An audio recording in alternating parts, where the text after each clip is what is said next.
Good morning. Happy Sunday. Anybody else can tell that it is now allergy season? My goodness. Yes, so if I start hacking, wheezing, coughing, you'll know what that's about. I just keep trying to flood it out. Depending on the day and what's blooming, my meds can handle it, and other days, not so much. So I haven't gotten yet to the point where I just want to jam the tissue up there and wander around the earth. Good morning, good morning. Abigail's here, Jonil's here. Welcome. Glad you are here. And there's Barb. Good morning, good morning. Everybody popping in. This is good. Yes, it was Sunday, so I slept in a bit. I think I whacked that snooze alarm 3 times. Yes, allergies are bad this year, and I can feel it in here. Usually it's just my nose, but nope, today it's going to be the hack, wheeze, cough, and then everybody looks at you like you're Typhoid Mary, which, yeah. Oh well, what can you do? So we have Tosha today and a fun little chapter that hopefully gives us a nudge to a newer philosophy of life, that life is to be enjoyed and sunk into rather than pursued and beaten into submission. So we'll see what you think. We'll see what you think. Excuse me. Today for a Sunday is going to be a busy day. Good morning, Beth. I have what all do I have today? A Zoom call with one of my accountability buddies. Say that 5 times real fast. A Zoom call with my other accountability buddy. Very rarely do they ever end up back to back. Usually they're spaced out during the week, so I get a little dose here and a little dose here, but today they're going to be back to back. Maybe I need a bolus. We'll see. And then what's next? Oh, then I'm going to Wrightstown to have coffee with some friends of mine tomorrow. Tomorrow's filming. Today's only Sunday, my dear. Right? Today's Sunday. Yes, today's Sunday. I may be semi-retired, but I know today is Sunday. And then I think I have some people I'm showing stuff to at the warehouse. So for a Sunday, it's going to be a busy day. Busy, busy. So that'll be good. But I also like this. Good morning, Nancy. Welcome. You mess with my head, Jonelle. I like this chapter because it's one of those that makes you kind of pull up short and go, am I doing this, or am I doing this in a healthy way, or am I doing this in an unhealthy way? So we'll see what you all think. So a little bit of tapping. Oh, wait, feels like this. So let's do our little reset button by the baby finger. Not enough coffee. I hear ya. I hear ya. I hear ya. Nice deep breath in. Let it go. Let your shoulders drop. Listen to the snap, crackle, pop in your neck. Breathing in. Breathing out. Now it feels like I can switch to here. You tap wherever feels right for you, though. Good morning, Gwen. Welcome. Glad you're here. We've got a good crop of you in the house today. This is good. Breathe in. Breathe out. And one more. Grounding through your feet and the base of your spine into Mother Earth. Breathe in. Breathe out. And by the end of the reading, my hope is that maybe you set an intention for your day out of this particular chapter, because it's good stuff. So, Tosha Silver, letting the divine take the lead. The overall chapter, excuse me, is called Contestants Must Be Present to Win. Be here now. And this little section is called When Travel Isn't Enough. The quote is, be here now, be somewhere else later. Is that so hard? And that is a Jewish Zen saying. Kind of think she made that up, don't you? So here's her story. When I was growing up in Pennsylvania, I had a small framed photo in my bedroom of a woman's hand gripping a suitcase. The caption said she was often seized with a desire to be somewhere else. Ever had that? Man, when I was in grade school, middle school, high school, I was that person. It's like, I would like to be anywhere but here, please. Sitting still in a chair, not my gig. Not my gig. So she says, for years I was consumed with a wanderlust that is perhaps endemic with 3 planets in Sagittarius. And the truth is, I'm never more at home than when I'm traveling. I used to fantasize about exotic plane tickets and a passport filled with colorful visas, the way some people long to have children or a Porsche. Her thing was travel. Yet along the way, something happened. I noticed that often a trip I organized would be preemptively blocked. Once, a partner and I booked a 3-month journey to India, Bali, and Thailand that I had constructed in my mind for years, like someone might obsessively craft a perfect house. Right before we bought the tickets, so many ludicrous, intense obstructions arose, we could only laugh and cancel. I once had a talented astrologer tell me that I spent countless incarnations roaming the earth like a vagabond. But, she said, hey, you've already seen it all before. How many lifetimes can you keep running? What a question. How many lifetimes can you keep running? This time, she said, I was going inward, learning to surrender to life as it was, right where I was. That rattle anybody else's cage? It certainly does for me. Learning to be still, to bless and embrace it all, without limitation, without escape. I knew she was right. She says, I remember sitting in a sushi bar in the Mission. You never know who will bring you to a crossroads. While I ate my maki roll, a woman started to talk to a guy at another table visiting from Denmark. She began a loud travelogue. Oh, yes, she said, we did northern Italy last fall. Oh, a must do. And before that, we bagged Belgium and Prague and Berlin and, oh, of course, Provence and Paris. Well, you know, darling, we always do Paris. She poked the air with her chopstick for emphasis. I mean, how can you not? That's not even an option, is it? You might as well die. She wrinkled her nose at the very thought. She continued, and then Helsinki and Stockholm, well, they always improve, don't they?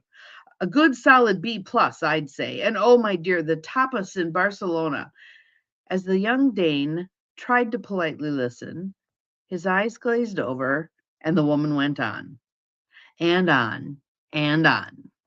The longer I listened, the more tired I became, a kind of profound, bottomless, existential exhaustion.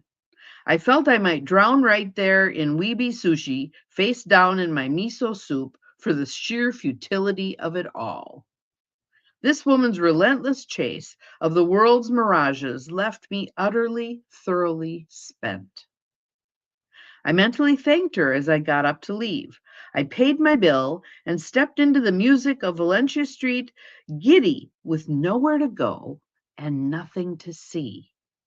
Some mariachi players carried their guitars into La Rondalla, laughing and joking in Spanish. 2 cute blonde boys sat in a cafe holding hands, drinking espresso. A woman with spiky purple hair walked by in a red halter on her way to yoga, her mat in one arm, miniature poodle in the other. Her whole back was tattooed with the jagged-edged open wings of a great blue heron, ready to fly. So, what are you trying to outrun? And what are you trying to accomplish with those kinds of pursue? For me, I've seen that in academia. The number of people who pursue degrees. Good morning, Carolyn. You snuck in while I was reading. Glad you're here. The number of people who pursue degrees, like you can never have too many master's degrees, and oh, let's throw a couple of doctorates on top of it, right? Pursue. What do you see the people around you pursuing? I'm starting with the easy one here. You know where we're going, don't you? And then what do you see yourself pursuing? What do you find yourself pursuing? What do you stack up like it's a collection? Is it degrees? Is it living in various places? Is it travel? What jobs? Some people change jobs like other people change underwear. What is it that you're pursuing? Can you constantly have to be busy? Yes, busy. And that my favorite children's book ever, Donna Onishuk was chased by some cows by Sue Grossman. The whole thing is her running away, running away, running away, running away. And finally, she gets to the point where she stops and she turns and she says to this myriad group of animals, people, everything, plant, that are chasing her, what do you want? She's been outrunning them. She's afraid, right? And what do they tell her? Head pats, they said. We want pats on the head. And it goes on and on and on about how wonderful she is at patting heads.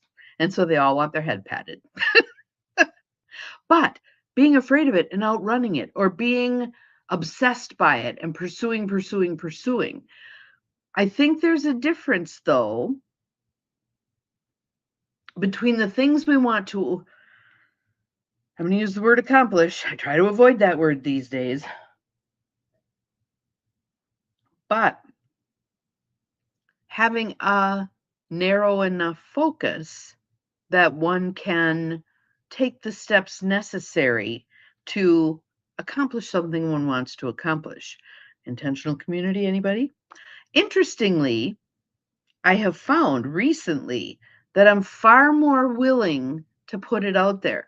When I put that little house, what was it, 1,100 square feet house on my personal Facebook page, I think I'm up to, I don't even know how many responses at this point. It's like that one captured people's attention. And people I'm going to have lunch with were some of the people who responded. And I think we're going to have a conversation about that. And I think, what else do I think? I think this is going to become, for lack of a better phrase, a replicable process. That when I cease chasing this outcome that some part of me was always thinking not attainable, and I move into the flow, the allowing, the receiving of the steps in the process. Yesterday, so again, I've been doing the Rebecca Campbell thing where you pick an infinitely baby step for each day. I used to call them ridiculously small. Pick a ridiculously small step each day. Well, yesterday I accomplished 3 of those ridiculously small steps. They just flowed one to the other to the other. Now the one was a dead end. Doesn't matter. Doesn't matter. So now that's out of the way. Now I can narrow even further and have my focus. But being fully present, let me show you my fully present from yesterday.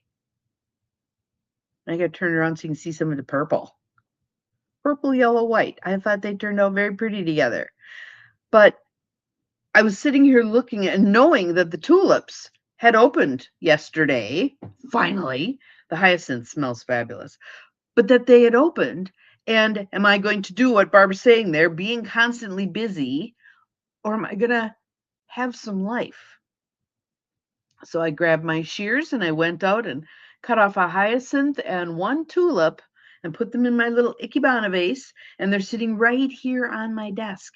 Usually when I get flowers, I put them out on the kitchen table, which is nice. I see them on my way through to the bathroom and at meals. Here on my desk, I will see them all the time. So what about for you? What about for you? So Jonil, that next cup of coffee, that could be your pondering moment. Never been one to pursue a lot. Absolutely. Absolutely. Absolutely. The people who think there's something wrong with you if you are not pursuing something. And the upside down smiley face. Absolutely so. Because we've been handed a bill of goods. We've been handed a bill of goods that says we must be productive. And being in flow is different than being productive, right? So how do we step into flow? How do we allow? I think that's part of the reason that as a country, we've written off old people. Once you retire, you have no value. Bullshit. Bullshit, bullshit. I call bullshit on that one big time. There's such a wealth of knowledge in people who have had a whole career or two or three, and now are in this phase where they could be of such assistance to others. Think about when you pair someone who's had a lifetime of experiences, work, business, others, etc., and someone who's just getting into that, just getting their feet wet. One of the things I hope that we on the far end of the work career would teach those on the near end of the work career is make sure you are being in flow, that you're not just pursuing, but that you're actually having a life. You're actually having a life. You're living a life. That when something calls you, the tulip says, I'm open. Come look at me. You do. You take the time to do so. Kids are great for this too. My children taught me how not to do the pursue. When they were little, and they were in a stroller, I could zoom around the block like a maniac, right? When they got to be walking, we went on adventures. They'd take their little sand pails and we'd go on adventures. And they'd look at every rock and every bug and every stick and point out the airplanes in the sky and all the things. And we were ambling at best. Half the time we'd amble forward and then you go back because there was something that caught their attention, spin around, pick their nose, look at the sky. A whole different way of being. Whole different way of being. And we need to value that way of being as well. And paradoxically, oftentimes, if productivity is our thing, we end up being far more productive when we have these moments or when we allow ourselves to be in flow, when we approach our work life from a flow perspective instead of a productivity perspective. Back in the day, there were those times the grandbabies slow you down. Yes, they do. When they're sleeping on your chest, you ain't going anywhere. Back in the day, there was the concept. I remember my sister Carrie working at a place where on each floor of the high-rise building where they were in Portland, there was a room that if you wanted to take a nap, you could go in the room and take a nap. There was another room that had a refrigerator that was stocked with all kinds of munchies and things to drink and whatever. There were plants all over the place. It was making an environment that really ended up being far more productive over time than the go, go, go. I remember working at an insurance company. They get a bad rap, but nonetheless, where we had to write down everything we did. They called them MR standards. And so you'd have to write down every application you'd process, and you had to write yourself out and back in when you went to the bathroom. So it was just obnoxious, just obnoxious. I'd cry on the way to work and I'd cry on the way home. And actually, as an example of one of those, sometimes the worst things that happen to you are the best things that happen to you. That was my job, my senior year of high school and a year after that. Hated the job, but didn't have the good sense to say, what should I do instead? So somewhere in that mix, my boyfriend dumped me for my best friend, and I thought my life was over. 18 years old. Yeah. So I quit the job, signed up to go to college, made sweeping changes in my life. Yeah, and then he showed back up. Should have figured that one out right then. That would have been smarter. But no, I married him instead. Whatever. So sometimes the worst things that happen to you are the best things that happen to you. And sometimes the things that seemingly look like you're wasting time are the best things for you to be doing, sitting and listening to the birds, sitting and staring at traffic going past, playing with grandchildren, cutting flowers, all the things, all the things. So, my challenge to you for today, should you choose to accept it, is do one thing that's like that today. One thing. You might decide to bake. You might decide to go garden for a while. You might decide to read a book on the porch. You might decide to make real coffee instead of one of those pod things. Whatever it is, something, something. And really truly be present for it. And don't be surprised. I can't tell you the number of people who say to me that they don't like doing yoga because they can't meditate. And I'm like, oh, you're doing it. You're actually doing it. That drifting off, we all do it. Bring yourself back. Don't get frustrated with yourself about that. It is just how this goes. You're practicing, you're training your mind. It's like training your vocal cords when you sing. You don't just jump up and do an aria. You practice, practice, practice. Same with anything else that has value to you. But with focus, it takes practice. Bring yourself back, bring yourself back, bring yourself back, and not getting frustrated with that. Just allowing it to be what it is. I need more practice. How wonderful is that? So, have a fine Sunday. Enjoy your day. I'm going to enjoy talking to my peeps and having coffee with friends and doing all the things. It's going to be lovely. It might look like my rain too. So, I'll hunt up my raincoat and sally forth. Have a lovely Sunday. We'll see you again tomorrow. Remember, you're capable of far more than you think you are. Bye bye.